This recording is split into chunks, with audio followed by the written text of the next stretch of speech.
If you are experiencing foundation issues, get a free estimate from Ox Foundations.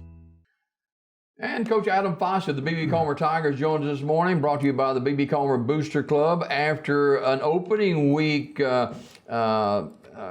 forfeit from competition, went back in the second round against Abbeville on Friday night. And Coach, welcome. The thing that you talked about last week on the show, had to get out to a good start, just didn't develop for you Friday night. No, it didn't develop at all. We got down early, and I think we're down 14-0, and we finally get on the board 14-6, and have a miscue on kickoff, kick it to the worst person we could kick it to, one of their best athletes, and he takes it to the house and scores on the kickoff. So we never recovered from that.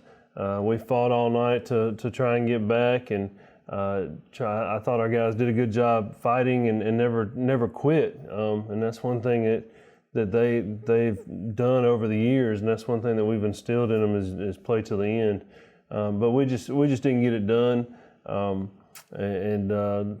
Abbeville was the better team, and they picked up the win. Well, At one point in the first half, B.B. Comer gets a stop.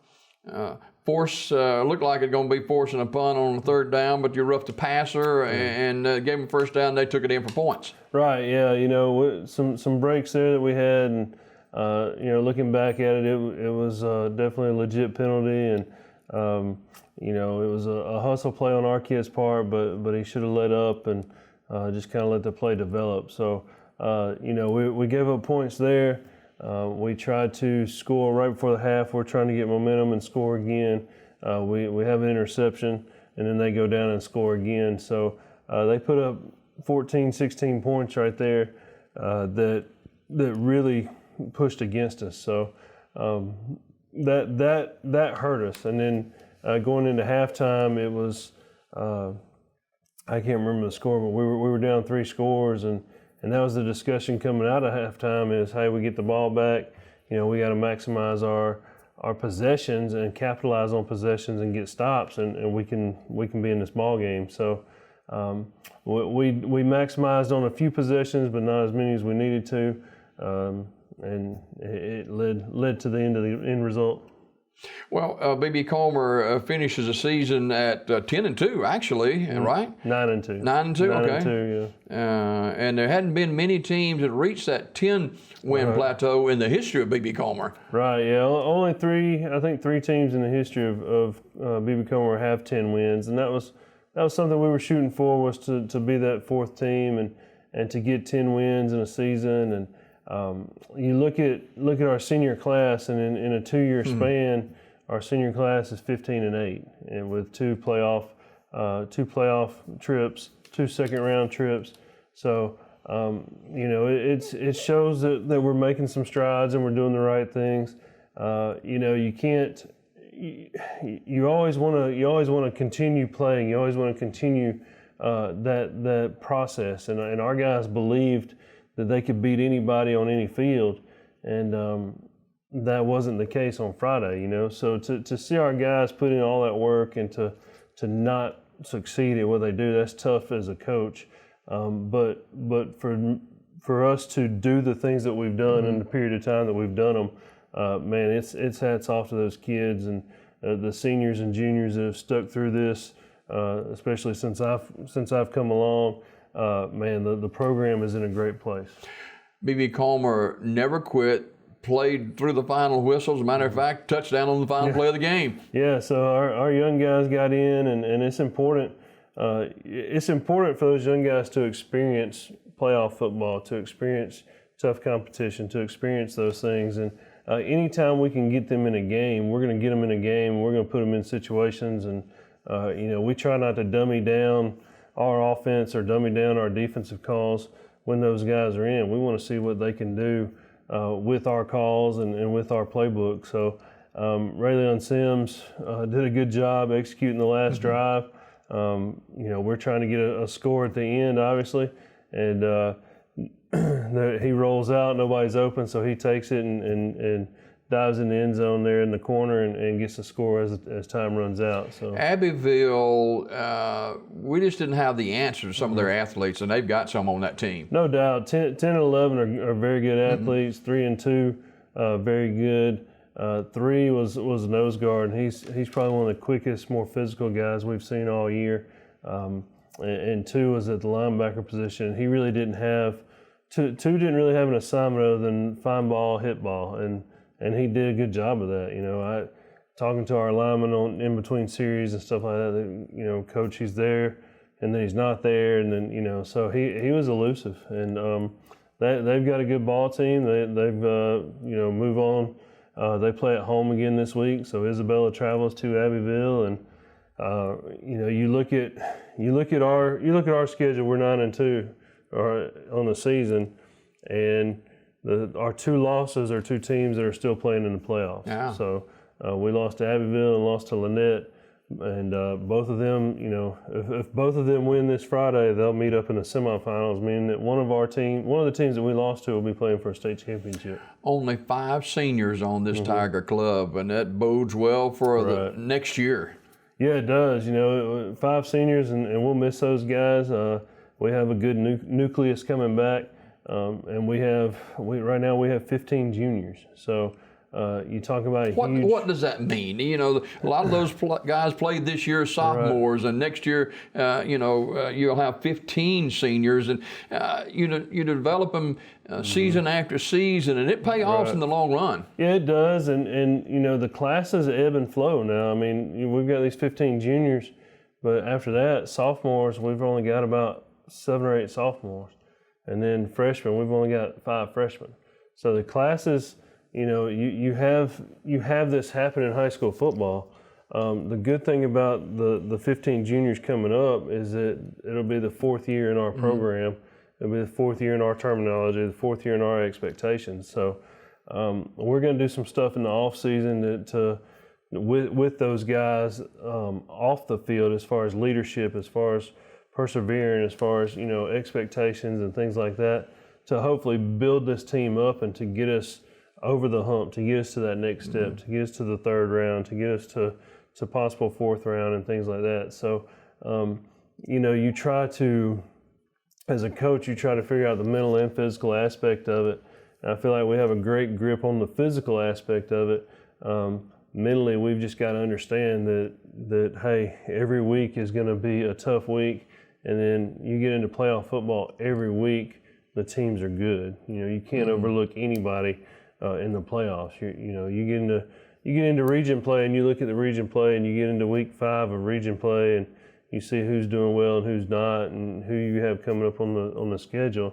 Well, that may be a little bit easier win than others, and kids look at it like that, and you try to get them not to look at it like that. So, but over a 3-year span, we've gone from, hey, everybody wants to play us on homecoming to now, hey, we're that team on the schedule that everybody wants to beat because we beat them not last year, or because we are one of the teams to beat.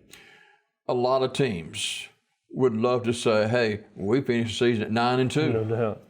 So this BB Comer team been in the 2nd round of the playoffs the last 2 years, and I got a feeling that's something that we're going to see more and more of as this BB Comer Tiger program continues to grow. Yeah, I think the future is bright for our football program, our athletics program in general.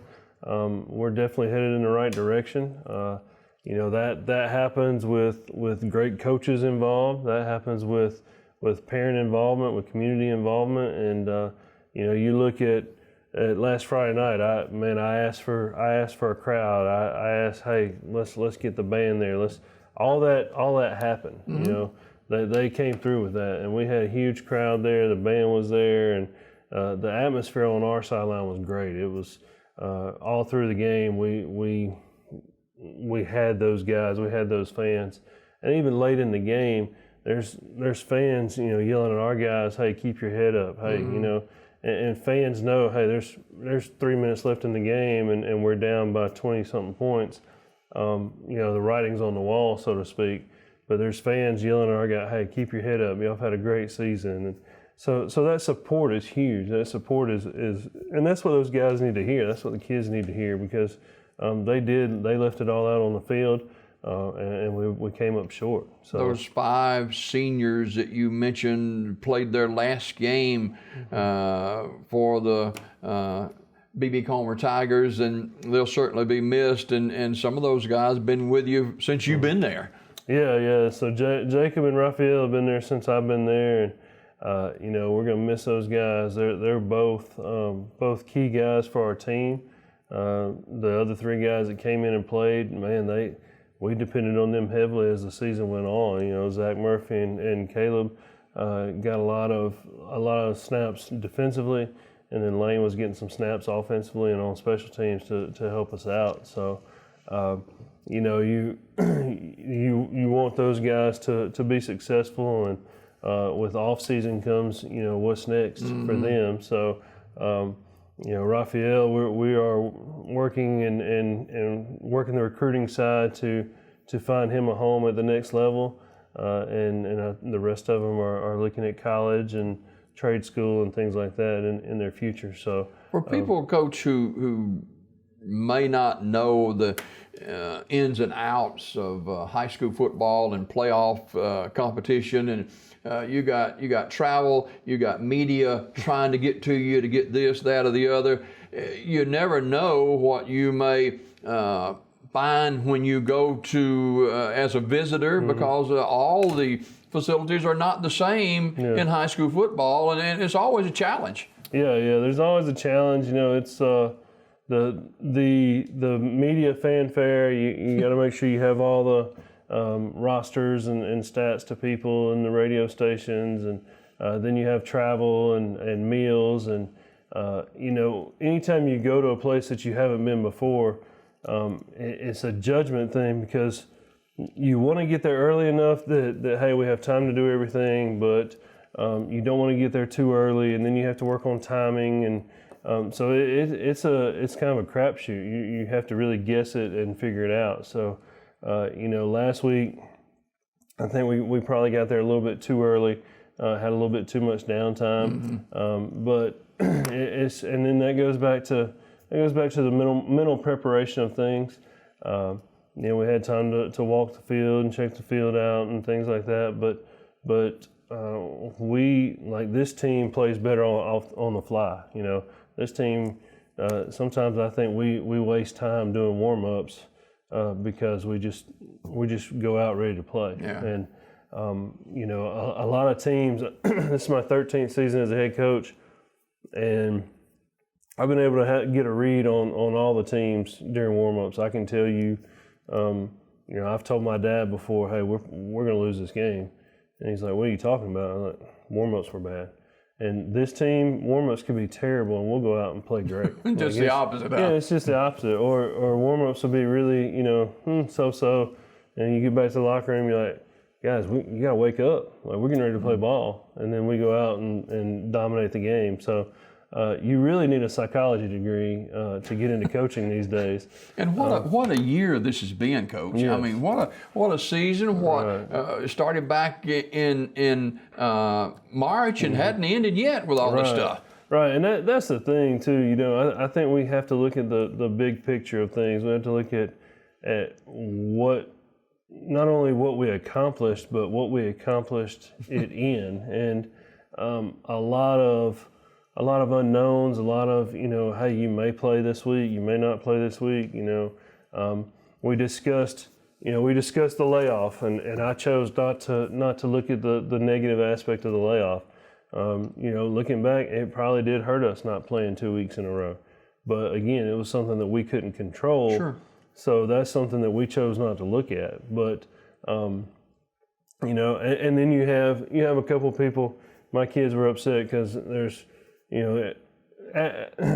athletes talk to other athletes from other schools all over and everything else, and my kids were upset. They're like, so and so from this school is saying that St. Luke's would have beat us and we didn't even deserve to be in the second round. And I'm like, we'll never know. Right. Like we deserve to be there based on record. The games that we won and the games that we lost, we won and lost on the field. You know, there's teams that made the playoffs because they got 3 forfeit wins. I mean, that's a fact. That's the way it happens sometimes, yeah. You know, so we won and lost our entire season. We played on the field. The only game we didn't play on the field was Dadeville, and that had no bearing on playoff status or anything. So what's next? You know, you just finished the season, but you know you're always planning ahead, though. No doubt. So a lot of our guys play multiple sports, obviously, and a lot of them will move into basketball. Coach Hale's got basketball underway now, getting practices set in, and trying to get scheduling figured out and things like that. So the ones that don't have basketball, we'll start off-season workouts after Thanksgiving, and we'll get workouts going and work on getting bigger, faster, and stronger. So the new headache is, and I say headache, it's just tough. It's, you know, Coach Hale and I were talking about it yesterday. Every day when we get to school and we open our computers, we look for, all right, what's next? You know, is it an update from HSA? Is it an email from a coach saying, hey, our teams can't play? Is it, you know, so forth and so on. So we're not even into the season yet, and we've already rearranged the schedule. Coach Hale's had to rearrange the schedule like 4 times because teams are not able to play, or, you know, there's something that's come up, or there was a team, he was talking to a coach yesterday trying to find some junior high games because we've lost some junior high games. And he was talking to a coach from another school, and the coach said, we just sent home all of our 10th and 11th graders. Oh, wow. So I don't know what's going on. I'll get back to you, you know. So these are unknown times, and I feel like we're almost reverting back to when we started football season. Now we don't know what's going on. We don't know, you know, numbers are high again and things like that. And you're talking about, you know, with football, you're outside. It's a little bit different, open air environment. Now you're talking about gymnasiums, closed gymnasiums. You know, like for us, we have we went in and measured everything. We can get 120 people on each side of our gym, and that's how many tickets we'll sell. We can sell 240 total tickets. We have to do tickets through GoFan, so everything's online. We have separate entrances for home and visiting stands. There's no crossover, masks are required. I mean, there's a whole list of things.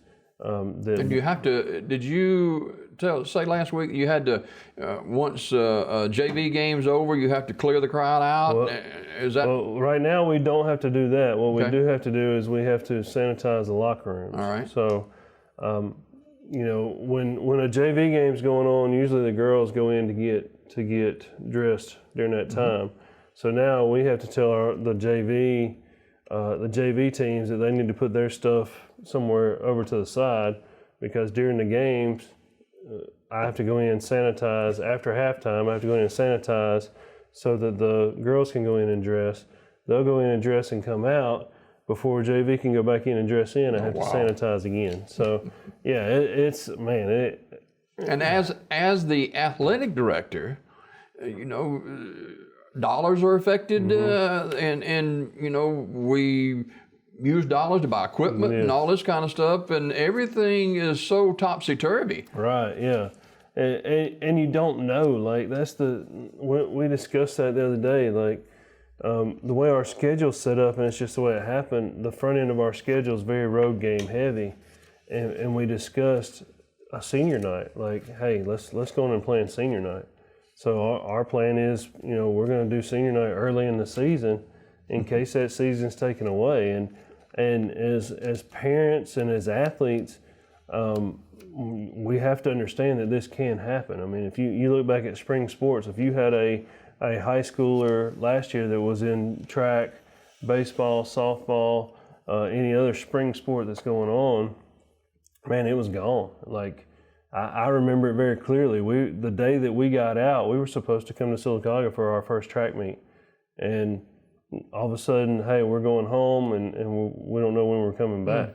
And I'm like, what? You know, we got track meet. And the kids were upset about it. And you know, baseball and softball was getting in the swing of their schedule. They're getting in the meat of their schedule, and all of a sudden it's just gone. And the coach, before we go this morning, the kids work hard. You know, they look forward to competition, and taken away from it, it just seems like it's just unfair, doesn't it? Right, it does, and you take that away from them. That's their release. That's their energy. That's their love. That's something they're committed to. And then classroom is important, and education is important. And some of those athletes, they strive better in the classroom when athletics is going on, because they know, hey, that's holding over their head. We've got to do well in the classroom so I can play sports. So for it to be taken away is tough and unfair, and so we have to be diligent of what we do to make sure that we do everything we can to make sure that everything is sanitized on our end and that people are doing the right things.